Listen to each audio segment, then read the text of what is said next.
Knee pain, back pain, shoulder pain, ఎటువంటి మొండి నొప్పులనైనా తగ్గించే clinic Indo British advanced pain clinic. గత కొంతకాలంగా టీడీపీకి దూరంగా ఉంటున్నటువంటి సాయినాథ్ శర్మ ఎట్టకేలకు తను టీడీపీకి అదేవిధంగా తన అనుచర వర్గాలతో టీడీపీకి రాజీనామా చేసి వైసీపీలో చేరబోతున్నారు. అసలు ఎందుకు వైసీపీలో చేరాల్సి వచ్చింది ఏంటన్నటువంటి విషయం ఆయన అడిగి తెలుసుకునే ప్రయత్నం చేద్దాం. చెప్పండి, అసలు ఎందుకు రాజీనామా చేయాల్సి వచ్చింది ఏంటి? 10,000 మంది తెలుగుదేశం పార్టీలో పూర్తి అన్యాయాలు ఎన్ని జరిగినా భరించినాం. ఎంతగానో ఈ 4 సంవత్సరాల కాలంలో, ఈ 5 సంవత్సరాల కాలంలో తీరని మమ్మల్ని అన్యాయం గురి చేసినా ఎన్ని అన్యాయాలను భరిస్తూ వచ్చినాం మేమిద్దరం కూడా. కానీ అవమానాలు తీవ్రంగా చేయడం 1 కాదు, 2 కాదు, 3 కాదు, స్టెప్ బై స్టెప్ అన్యాయాలు పెంచుకుంటా పోతామని అన్యాయం చేయడానికి. ఎప్పుడైతే అన్యాయం చేస్తూ ఉన్నారో ఆ అన్యాయాలు భరించలేకనే, అవమానాలు భరించలేకనే ఈరోజు పార్టీ నుంచి బయటకు వచ్చి ఇంత వేలాది మంది కార్యకర్తలు ఎదురుగా వాళ్ళందరినీ కూడా మాతో తీసుకెళ్ళి రాజీనామా చేస్తున్నామంటే ఎంతటి మా హృదయంలో బాధ ఉంటుంది. ఆ బాధలోంచి పుట్టినదే ఆ ఆవేదన. ఈ ఆవేదన పూర్తిగా ఫలితమే ఈరోజు ఈ రాజీనామా. కాబట్టి ఈ రాజీనామాలు ఖచ్చితంగా మా మీరే విన్నారు మీడియా పరంగానే, అందరూ కూడా హర్షధ్వానాల మధ్యలో ప్రతి ఒక్కరూ కూడా మా తనుడుస్వామి సిద్ధమై అందరూ కూడా రాజీనామాకు సిద్ధమన్నారు. కాబట్టి సిద్ధమై రాజీనామా చేసేస్తున్నారు. కాబట్టి ఈరోజు కార్యకర్తల యొక్క ప్రోద్బలంతో, కార్యకర్తల యొక్క పూర్తి సహకారంతో, వాళ్ళు మాకు ఇచ్చినటువంటి మనోసంకల్ప బలంతో ముందుకెళ్తున్నాం. అయితే ఎలాంటి అవమానాలు చేశారు టీడీపీ వాళ్ళు? ఉపాధ్యక్షుడిగా కూడా మీరు ఉన్నప్పుడు ఎలాంటి అవమానాలు చేశారు ఏంటి అసలు? నేను రాష్ట్ర కార్యదర్శిగా ఉన్నాను. చెప్పా పెట్టకుండా తెలుగుదేశం పార్టీకి ఎన్ని సేవలు చేసినానో మీడియా పరంగా మీకు అందరికీ తెలుసు, ప్రతి మీడియాకు తెలుసు. తెలుగుదేశం పార్టీలో ఎవరు ఈ యొక్క అగ్రెసివ్గా పోయారు ఎవరంటే రెడ్డి వెంకట సుబ్బారెడ్డి, సాయినాథ్ శర్మ అని జిల్లాలందరికీ తెలుసు. మరి మా ఇద్దరినే పేరు పెట్టుకొని మరి ఎటువంటి కనీసం చిన్నపాటి సమాచారం కూడా లేకుండా సాయంత్రానికల్లా మేము రాజీనామా చేస్తామని ఇద్దరు ఇన్ఛార్జీలు అక్కడ పోయి బెదిరించడంతో ఆ బెదిరింపులు భయపడినటువంటి గౌరవ మాజీ ముఖ్యమంత్రి వాళ్ళు చంద్రబాబు నాయుడు గారు మా పదవులను పక్కన తీసేసినాడంట. తీసేసినా కూడా మళ్ళా నిజాలు తెలుసుకుంటుంది అధిష్టానం అనే ఉద్దేశంతో వెయిట్ చేశాం. ఇప్పుడు ఇటీవల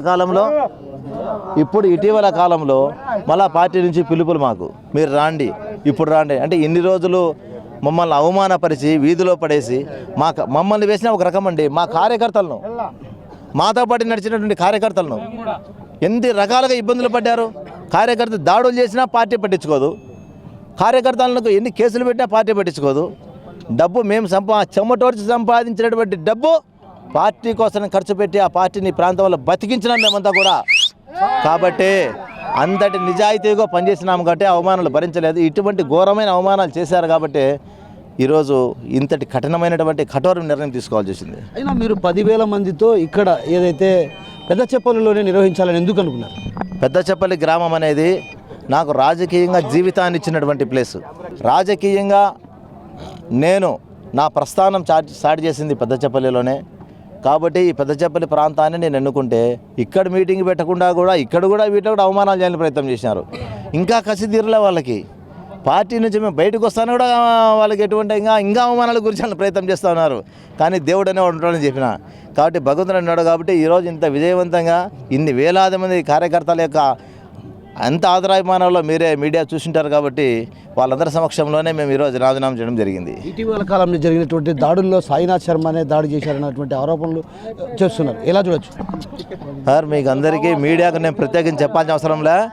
ఈ పెద్దచెప్పల్లి ప్రాంతం కాదు, కమలాపురం నియోజకవర్గంలో ఏ నాయకుడినైనా, ఏ కార్యకర్తనైనా, ఏ ప్రజలనైనా అడిగితే చెప్తారు. సాయినాథ్ శర్మ ఎప్పుడు కూడా అటువంటి నీచ మనస్తత్వానికి పాల్పడడు. నా కార్యకర్తలను, నన్ను నమ్ముకున్న వారిని, పెద్దచెప్పల్లికి సంబంధించిన వారిని, కొండాయిపల్లికి సంబంధించిన వారిని దౌర్జన్యంగా రౌడీయం చేసి లాక్కెళ్ళి కుక్కలను కొట్టినట్టు ఎంత దారుణమండి. కొడతా ఉంటే వాటిని ఎదుర్కోవడానికి ధర్మయుద్ధం చేశానే కానీ అధర్మ యుద్ధం కానీ రౌడీయిజం, గూండాయిజం నేను ఎక్కడా చేయలేదని మీడియా పరంగా మీకు తెలియజేసుకుంటున్నాను. ఏదైతే టీడీపీలో ఘోరమైనటువంటి అవమానాలు జరిగాయి, ఈ అవమానాలు జరిగిన నేపథ్యంలో ఈ పార్టీలో కొనసాగడం మంచిది కాదన్నటువంటి భావనతో ఏదైతే 10,000 మంది అనుచర వర్గాలతో కూడా భేటీ కావడం జరిగింది. భేటీ అయినంతరం ఆత్మీయ సమావేశంలో కూడా ఒక కీలకమైన నిర్ణయం తీసుకున్నాం. ఆ తర్వాత వారితో కూడా పార్టీ పదవులకు రాజీనామా చేస్తున్నామంటూ కూడా ప్రమాణం చేసి ఆ తర్వాత పార్టీని వీడుతున్నాం అన్నటువంటి విషయాన్ని మనతో పాటు ఉన్నటువంటి సాయినాథ్ శర్మ గారు చెప్తున్నారు. కెమెరా పర్సన్ నాగేశ్వరరావుతో కిషోర్, RTV కడప నుంచి.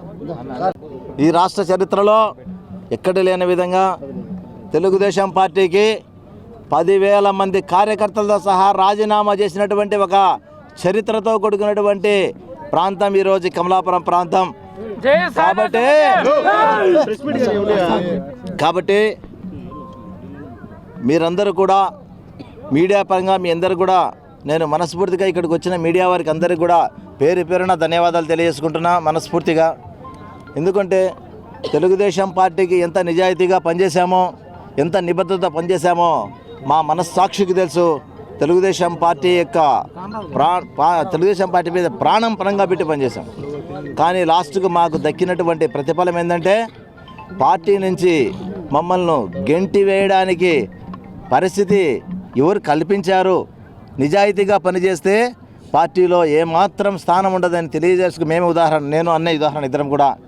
కాబట్టి ఇంతటి నిజాయితీని ఈరోజు సమాధి చేసినటువంటి తెలుగుదేశం పార్టీకి బుద్ధి చెప్పాలని మేము ఇంత వేలాది మంది కార్యకర్తలు అందరి సమక్షంలో అందరి చేత కూడా ఈరోజు మేము రాజీనామా చేస్తున్నట్టుగా ప్రకటించి 10,000 మంది కార్యకర్తలతో తెలుగుదేశం పార్టీకి రాజీనామా చేసినటువంటి ఘనమైన చరిత్ర ఈరోజు కమలాపురం నియోజకవర్గం సృష్టించింది రాష్ట్రంలోని మీడియా పరంగా నేను తెలియజేసుకుంటూ, నిజంగా రాబోయేటువంటి పరిస్థితుల్లో మేము నిన్ననే గౌరవ ఎంపీ అవినాష్ రెడ్డి గారు, గౌరవ ఎమ్మెల్యే గారు, గౌరవ ఆర్టీ చైర్మన్ మల్లికార్జున రెడ్డి గారు, సురేష్ బాబు గారు, తర్వాత ఎమ్మెల్యే రమేష్ గారు అందరూ కూడా మా దగ్గరికి వచ్చి అన్న రెడ్డి వెంకట సుబ్బయ్య గారు అందరి ఆధ్వర్యంలో కూడా వచ్చి కమలాపురం ప్రాంతంలో జరిగిన పరిణామాలన్నిటినీ కూడా వివరించి మేము పూర్తి స్థాయిలో మీ కార్యకర్తలకు మీకు అందుబాటులో ఉంటాం, ఏ ఇబ్బంది ఏ కష్టం వచ్చినా మీకు కొండవలె అండగా ఉంటామని చెప్పడం జరిగింది.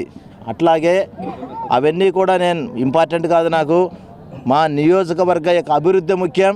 నియోజకవర్గ అభివృద్ధికి అవసరమైన మేము చేసే సూచనలను పాటించి నియోజకవర్గ రైతాంగానికి వెన్నెముకగా నిలిచేటువంటి పనులను సత్వరం పూర్తి చేసి రైతాంగాన్ని ఆదుకోవాలని సర్వరాయ సాగర్ గురించి, చెన్నూరు లిఫ్ట్ ఇరిగేషన్ గురించి, తర్వాత పాపాగ్ని నదికి 2 టీఎంసీని వదలాలని ముఖ్యమైనటువంటి డిమాండ్లతో నేను వాళ్ళని కోరడం జరిగింది. ఆ డిమాండ్లను రేపు మరలా ఈరోజు మేము చేస్తున్నటువంటి సేవ పార్టీకి తద్వారా పార్టీ కానీ అధికారంలోకి వస్తుంది రాబోతుంది. కాబట్టి ఆ యొక్క నియోజకవర్గ అభివృద్ధికి అవసరమైనటువంటి ప్రణాళికలు రచించినాం, వాటిని అమలుపరిచి నియోజకవర్గ రైతాంగాన్ని ఆదుకోవాలని కోరడం జరిగింది. దానికి వాళ్ళు సానుకూలంగా స్పందించి స్పష్టమైన హామీని బహిరంగ వేదికగా ప్రకటిస్తామని గౌరవ ఎంపీ గారు చెప్పడం జరిగింది. అందువల్లనే మేము చెప్తున్నాం, అభివృద్ధికి బాటలు వేసేటువంటి వారి వెంటనే నడుస్తాం. నియోజకవర్గ అభివృద్ధిని ఎవరైతే ముందుని నడిపిస్తారో వారికి చేయూతనిస్తాం.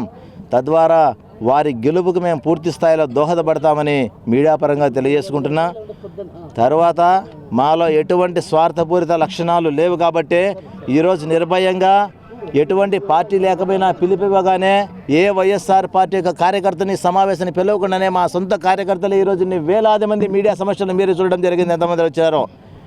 కాబట్టి మీ అందరి సాక్షిగా మీడియా సాక్షిగా కూడా నేను చెప్పేది ఒకటే, ఎవరైనా సరే నిజాయితీగా పనిచేసే వారిని ఇప్పటికైనా సరే వెన్నుపోటు పడవకండి. నిజాయితీగా పనిచేసే వారిని ఎప్పుడు కూడా తొక్కాలని ప్రయత్నం చేయకండి. దానికి భగవంతుడు శిక్ష వేస్తాడు.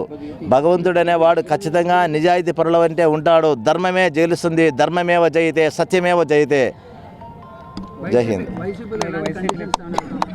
ఇప్పుడే చెప్పాను నేను, నో కండిషన్, బేషరతుగా మా కమలాపురం నియోజక అభివృద్ధికి ఎవరైతే సహకరించి మేము చెప్పేటువంటి డిమాండ్లను ఎవరైతే నెరవేరుస్తున్నారో వాళ్ళు మాకు స్పష్టమైన హామీ ఇచ్చారు కాబట్టి వైసీపీలో చేరడానికి నిర్ణయించుకున్నాం. ఖచ్చితంగా 2-3 రోజుల్లో వైసీపీలో గౌరవ ముఖ్యమంత్రి జగన్మోహన్ రెడ్డి గారి సమక్షంలో మన జిల్లా నాయకుల యొక్క సమక్షంలో చేరడం జరుగుతుంది. టీడీపీ మీకు ఎటువంటి ఇబ్బందులు గురి చేస్తుంది అన్నీ చెప్పాం సార్. ఇప్పుడు టీడీపీ ఎన్ని ఇబ్బందులు పెట్టిందంటే, ఇబ్బందులు ఒకటి చెప్తున్నా మీకు, దయవంచి అడిగేందుకు వస్తేనే టీడీపీ ఎన్ని ఇబ్బందులు భరిస్తాం, ఎన్ని ఇబ్బందులు పెట్టని అగ్గిలో దుంకుతాం, కానీ అవమానం చేయకూడదు. అన్యాయాలు 1,00,000 చేయని భరించిన సిద్ధంగా ఉన్నాం, కానీ అవమానాలు చేశారు.